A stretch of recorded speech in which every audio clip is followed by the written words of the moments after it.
로마에 진군을 하게 되죠. 그래서 로마에 도착하니까 거기에 누가 나온 거야? 이탈리아 국왕이 나와가지고 그 당시 무솔리니한테 권력을 넘기게 되죠. 그래서 1922년에 무솔리니 권력을 장악하게 돼요. 예. 그래서 이제 그 안에 들어가 있죠. 시기적으로. 자, 그래갖고 2번을 제하고 1, 3, 4, 5번은 1920년대, 1차 세계전에서 주텐트 랜드 1938년까지 이제 역사의 사건이죠. 예. 자, 그래서 이제 봤고요. 그다음 39번 넘어가죠. 39번. 아이고. 자, 39번인데, 자, 미주지 이전쟁에 대한 설명 오는 것은, 자, 이거는 요번에 2차 기출 아시죠? 2차 기출 문제와 관련돼서 나온 거예요. 이거. 네, 보니까. 이 전쟁은 7년 전쟁이죠, 일단. 7년 전쟁인데, 한번 읽어볼까요? 저도 입을 좀 쉬어야 되기 때문에. 예. 이 전쟁이 끝난 후 영국이 아메리카 식민지에 대한 태도와 정책을 크게 원하였다. 종전의 건전한 방임 정책을 포기하고 식민지에 대하여 새로운 과세와 중상주의적 통제를 강력하게 실시하려 한 것이다.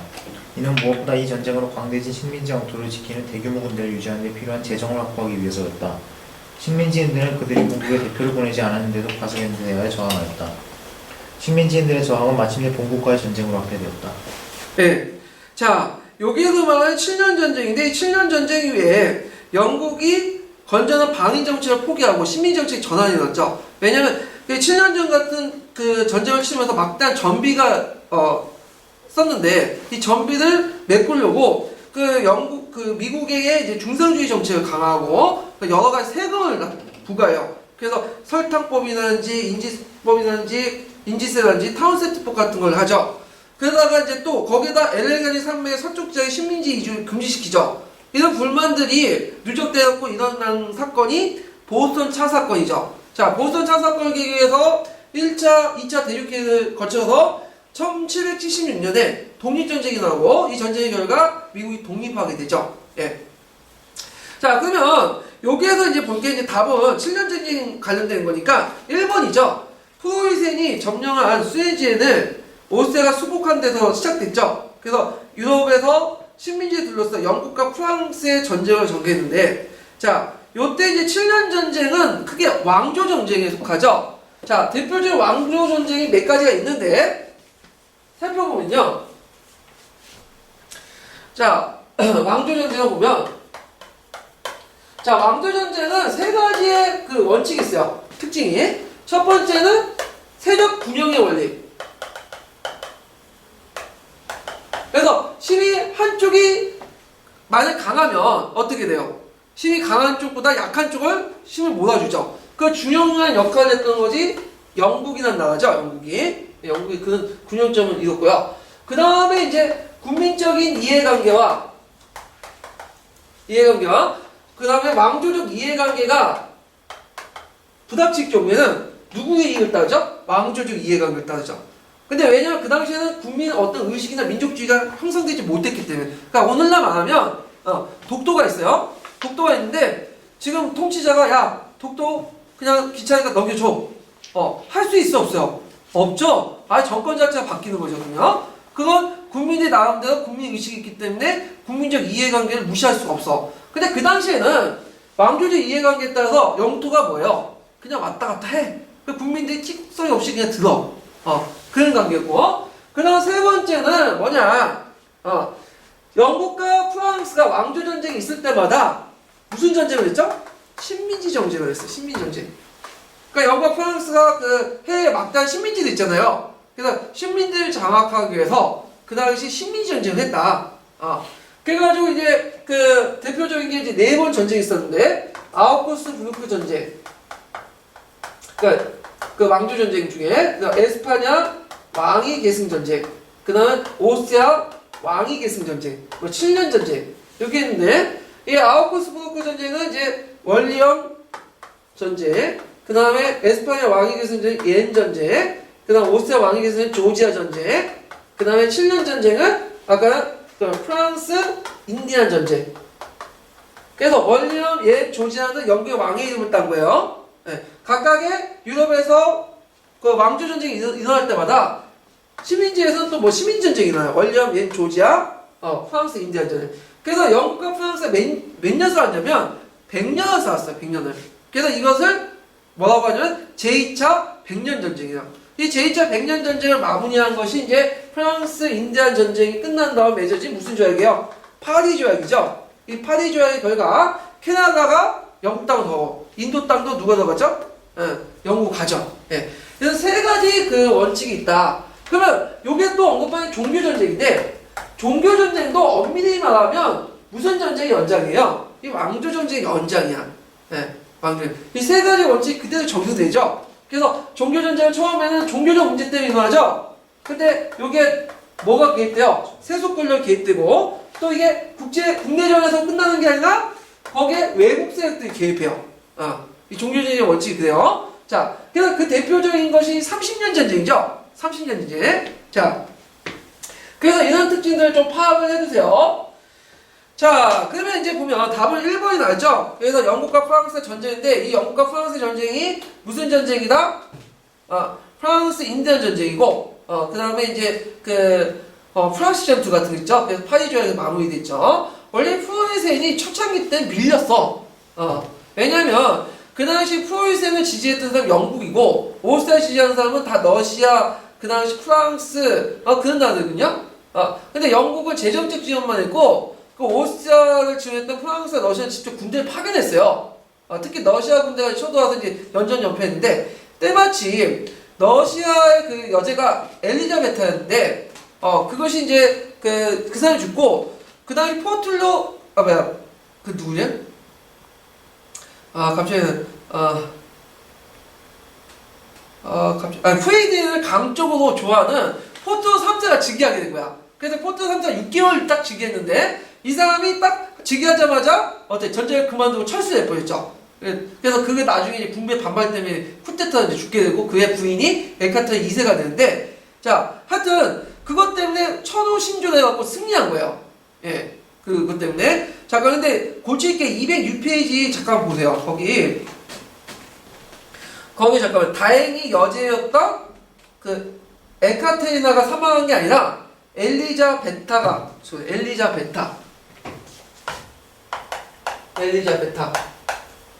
네, 이거 고치세요. 네.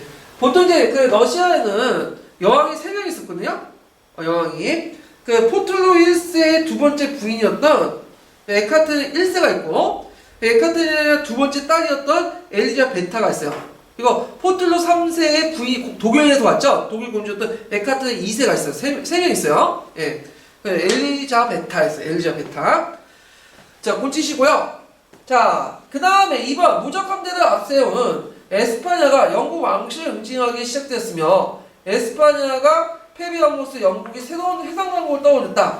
이거는 네덜란드 독립전쟁이죠. 이때 이제 무적 함대라고 하는 것은 필리프 2세가 함대 오스만 투르크 함대를 레파토해전에서 깨부셨기 때문에 붙여진 명칭인데 이것이 다시 역전돼서 네덜란드 독립전쟁 당시에 영국이 네덜란드를 지원해줬거든요. 그래서 1588년에 아르미다 해전에서 큰 승리를 했죠. 그래서 영국의 이제 그 해상 패권을 장악하는 전투였다. 이렇게 보면 되고요. 자, 3번을 보면 보헤미아 지방의 신교 탄압을 계기로 되었으며 북유럽의 정치적 이해관계에 얽힌 국제전쟁을 확대했다.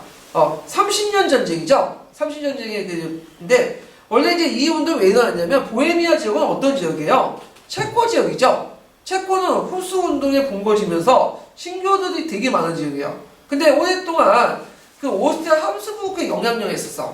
그러니까 이제 그 신교들이 불만이 있었는데 그 당시 그 페르디난드, 그러니까 이제 독일 황제가 되기 전에 그 페르디난드가 보헤미아 왕으로 즉위했거든요. 이 사람은 부교도예요. 예. 그러니까 이 사람이 이제 보헤미아 신교들을 탄압하니까 이 보헤미아 신교들이 팔찌 선지였던 프리드리는 보헤미아 왕을 충대하면서 이제 싸움이 일어나죠.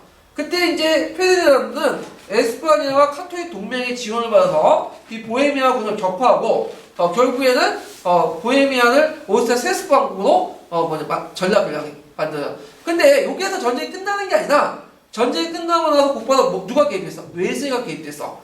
그래서 덴마크, 스웨덴, 프랑스가 개입되면서 30년 전쟁은 국내 전쟁에서 뭘 확대된 거예요? 국외 전쟁으로 확대되기 시작했다. 이렇게 이제 보시면 되겠죠. 자, 그 다음에 4번 오스트리아 왕위 계승전의 계기로 일어났으며 유럽 바깥에서 오스트리아 편에선 영국과 프랑스의 식민지 쟁탈전에 변했다. 이거는 오스트리아 왕위 계승 전쟁이죠. 자, 그 마리아 테레지아 그 전에 오스트리아 왕제였던 마리아 테레지아 이전에 그 아버지 칼 6세였거든요. 칼 6세는 외동딸이었던 마리아 테레지에게 왕위를 물려줬어요. 그래서 신성노마 황제가 나고 오스트리아 왕을 물려주는데 문제는 게르만법에 의하면 신성노마 황제는 뭐예요? 여자가 그러니까 황제가 될 수 없는 법이 있어요. 그러니까 이걸 이제 빌미를 해갖고 후이드니가 딴짓을 걸었죠. 그리고 나서 어디를 공격해요? 그 당시 오스트리아의 그 철강성 단지인 슐레지안을 공격해서 뺏었죠. 그러니까 이에 대해서 영국은 오스트리아 편을, 그 다음에 프랑스는 그 누구 편이야? 프로이센 편을 해갖고 싸웠는데 누가 이겼어? 프로이센이 이겼죠. 근데 여기에서 주의할 것은, 좀 유심히 볼 것은 뭐냐면 영국이 오스트리아를 지원했죠. 오스트리아 왕위 계승전인데 그 다음에 프로이센이 프랑스를 지원했죠. 근데 7년 전쟁은 동맹관계가 완전히 바뀌죠. 영국이 프로이센, 그 다음에 프랑스가 어디 지원해요? 오스트리아를 지원하죠. 이렇게 100년, 200년 동안까지 동맹관계가 확 바뀐 게 이걸 뭐라고 하냐? 외교혁명이라고 하죠. 외교혁명. 예. 자, 하여튼 이때도 같이 전쟁이 있었어. 식민지 전쟁이. 영국과 프랑스가. 이때 전쟁은 오스트리아 왕위 계승 전쟁이니까 원래는 무슨 전쟁이 있어요? 조지아 전쟁이죠. 조지아 전쟁이 나고 이때 이제 영국과 프랑스가 무승부로 끝났어요. 이 전쟁은. 네. 그래가지고 하여튼 에이샤 라 샤페 조약을 맺어서 서로 간에 형상 유지를 했죠. 영국과 프랑스가 식민지들. 그 다음에 이제 오스트리아하고 프로이센은 드레스덴 조약을 맺어서 슐레지안을 넘겨줬죠. 예, 오스트리아가. 근데 이제 다시 뭐냐면 이걸 둘러싸고 다시 7년 전쟁이 일어난 거죠. 자, 그 다음에 5번을 보면 왕실과 의회 대립이 시작됐으며 코노네디 지휘하는 의회군이 국왕군을 격파하고 청교도 독재를 실시했다. 이건 청교도 혁명이죠. 이건 관련이 없고요. 그래서 그 당시 이제 코노네디 마스트부와 네스기 전투에서 그 국왕군 격파하고 이때 찰스 1세가 스코틀랜드로 도망가죠. 근데 스코틀랜드 이제 찰스 1세 넘겨주니까 사형을 시키고 자기가 호국궁에 취임해서 공화국을 실시하죠. 공화제를. 자, 그래서 답이 1번이 됩니다. 1번이. 자, 그 다음 뒤에 넘어가서 지쳤네요. 자, 40번 문제 보죠. 40번. 이것도 나네요. 인물탐구야. 너무 사용해서 인물탐구야. 나. 이게 보니까 교수들이 한 명이 됐나? 대단히 한 명이 된 것 같아. 이 사람이 특정 인물 가지고 뭔가 역사적 시대상을 구성하려고 할 것 같은데.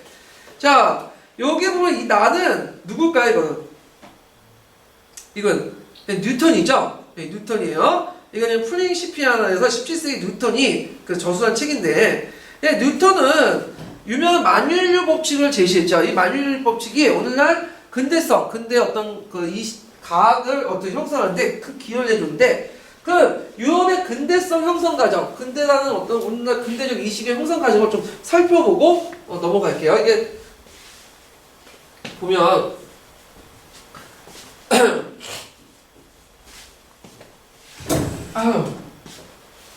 자, 유럽의 근대성 형성의 기원을 찾아보면 몇 세기까지 거슬러가면 11세기까지 거슬러가요. 11세기.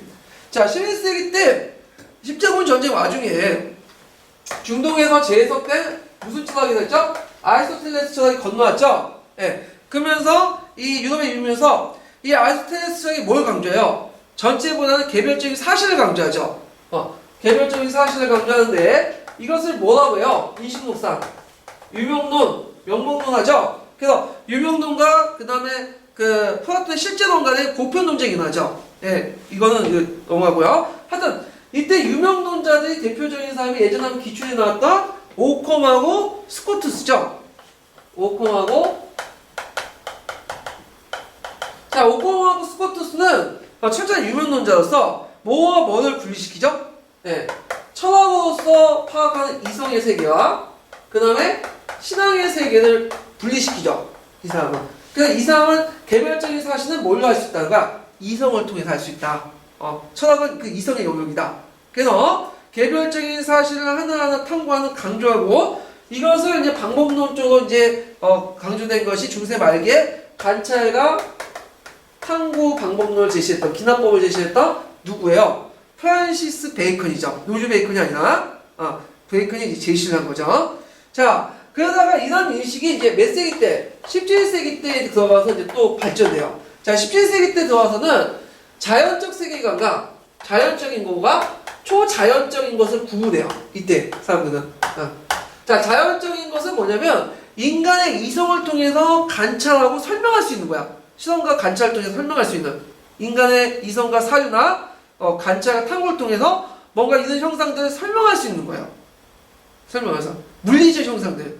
그러니까 근데 하여튼 그 다음에 초자연적인 세계는 인간의 이성을 통해 알 수 없어. 이 세계는 어떤 세계냐면 신의 계시, 기적, 예언의 세계죠. 신앙을 통해서만 알 수 있는 거죠. 그래서 초자연적 세계와 자연적 세계를 분리시키죠. 대부분 과학자, 철학자들은 어디에 매몰되어 있을까요? 요 자연적인 것에 매몰되어 있죠.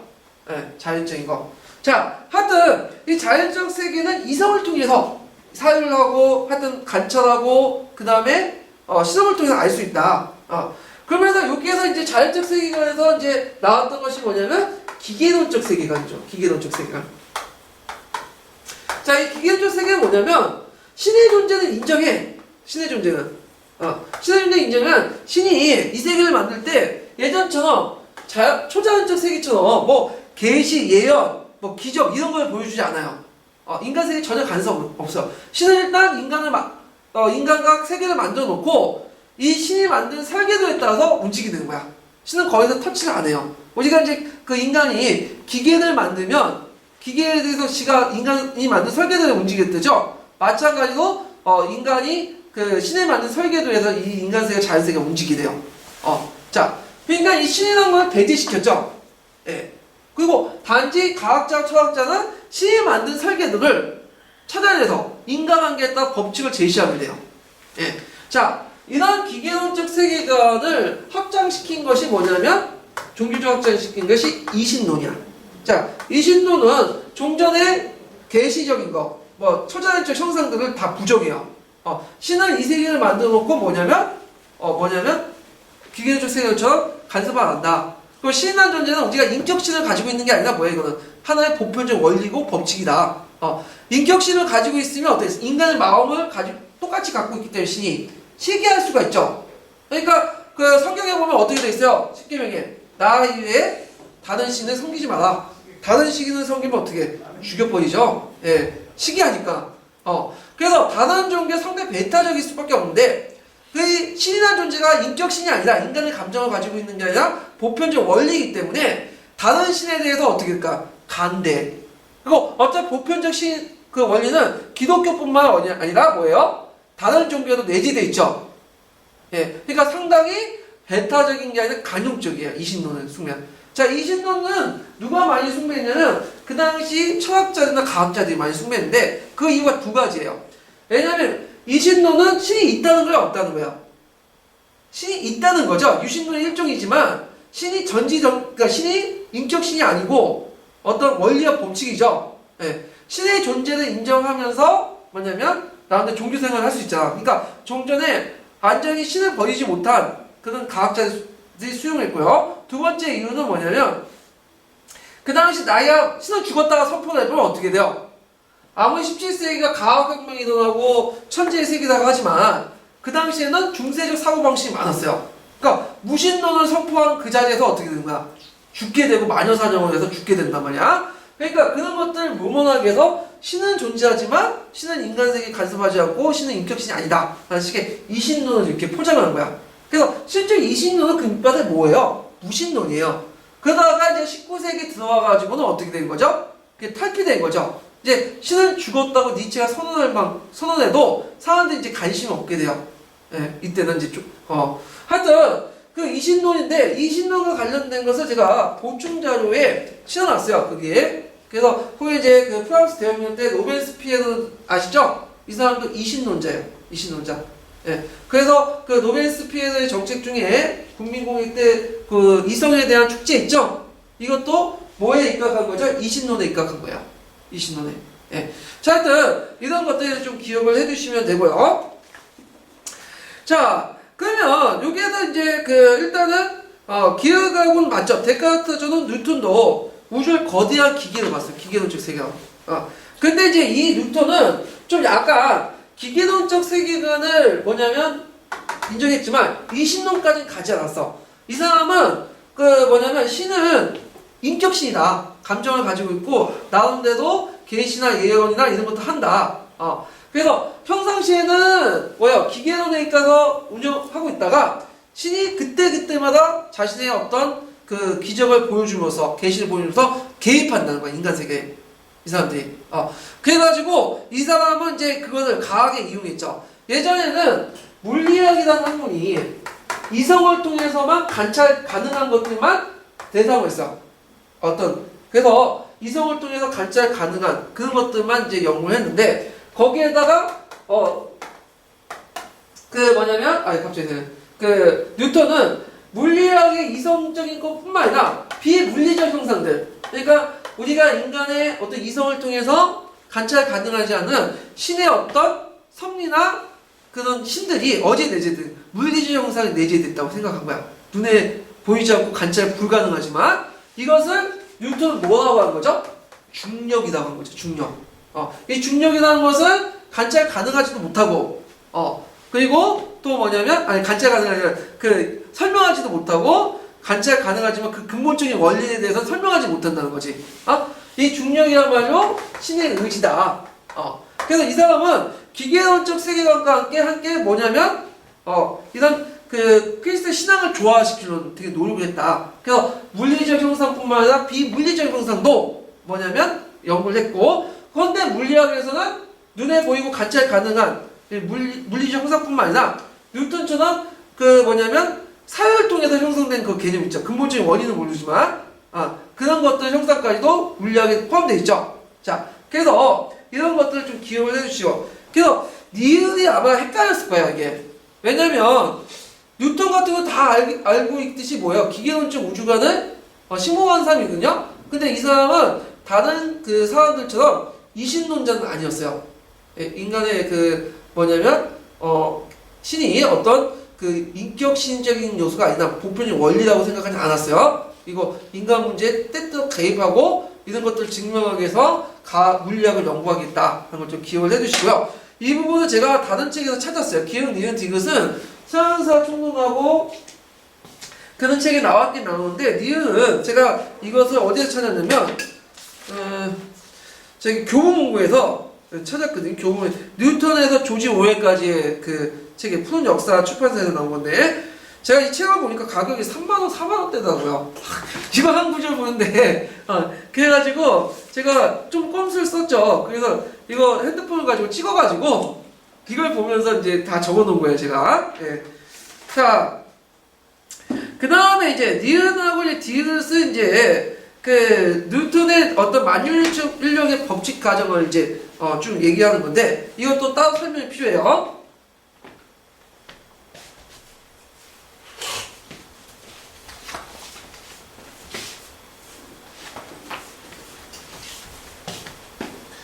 자, 17세기 때 이제 들어와서 우리가 이제 고전적 인식론이 3개가 있어. 뭐가 있죠? 경험론, 합리론, 관념론. 들어보셨죠? 네. 자, 그럼 여기서 이제 경험론하고 합리론을 좀 비교해갖고 설명할 필요가 있는데,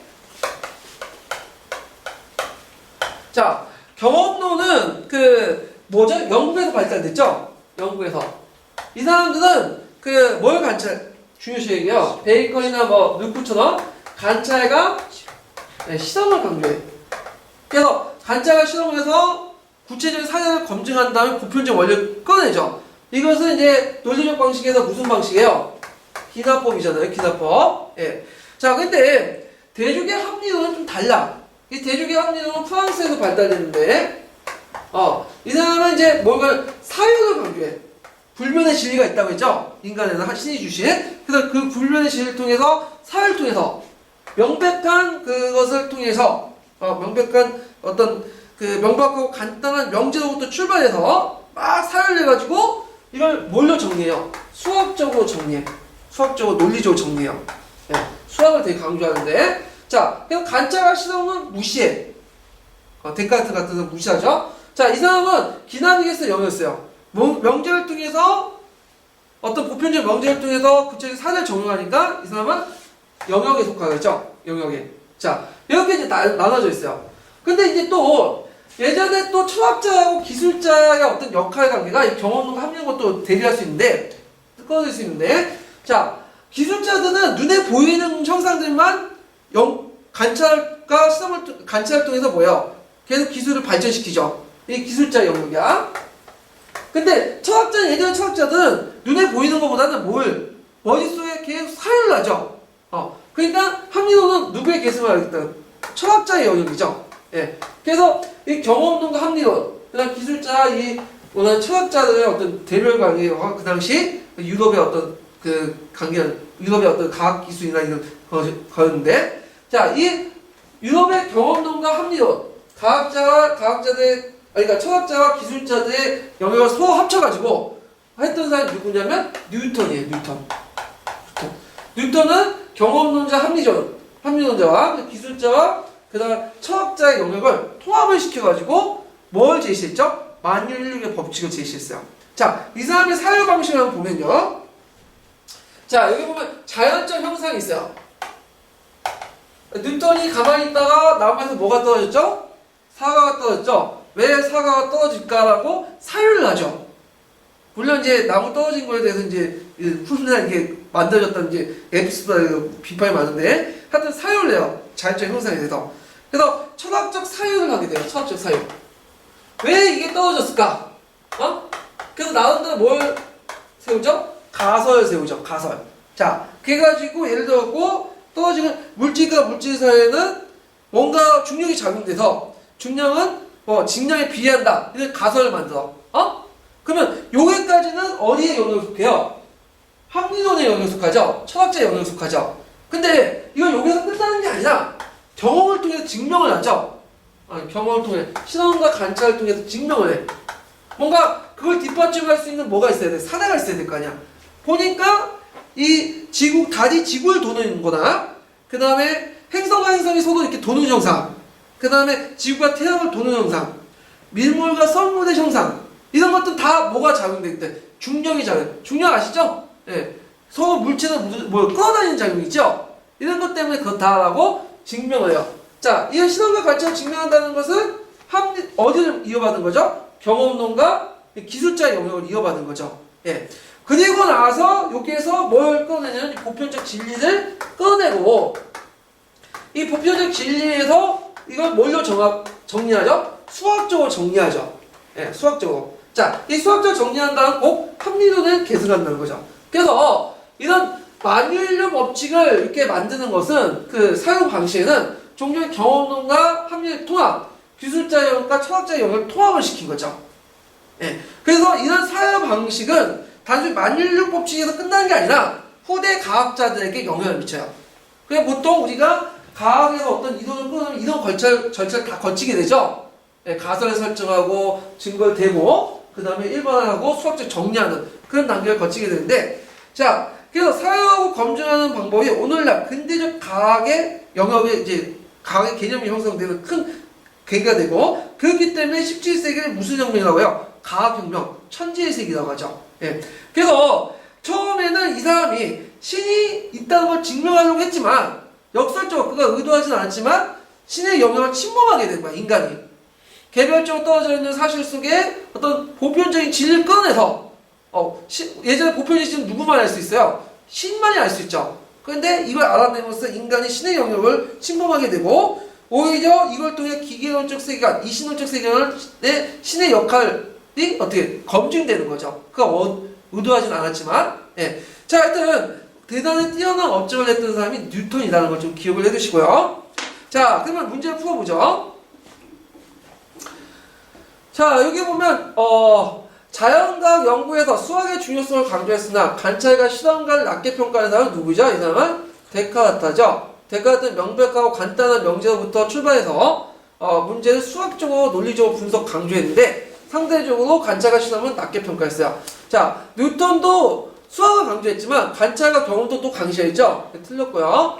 자, 그 다음에 디귿을 보면 코페르니쿠스 이후에 제기된 천문학과 물리학을 중요한 문제와 연구 성과를 수학 공식으로 조합하여 이론했다. 맞죠? 프린시피아를 통해서 했고요. 그 당시 코페르니쿠스, 케플러, 갈릴레오의 설들을 정리를 했다. 예, 이런 걸 좀 기억을 해 두시면 될 것 같아요.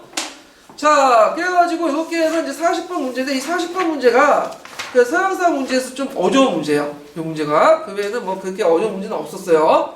자, 좀 쉬었다가 2차 기출문제 분석과 넘어갈게요. 예.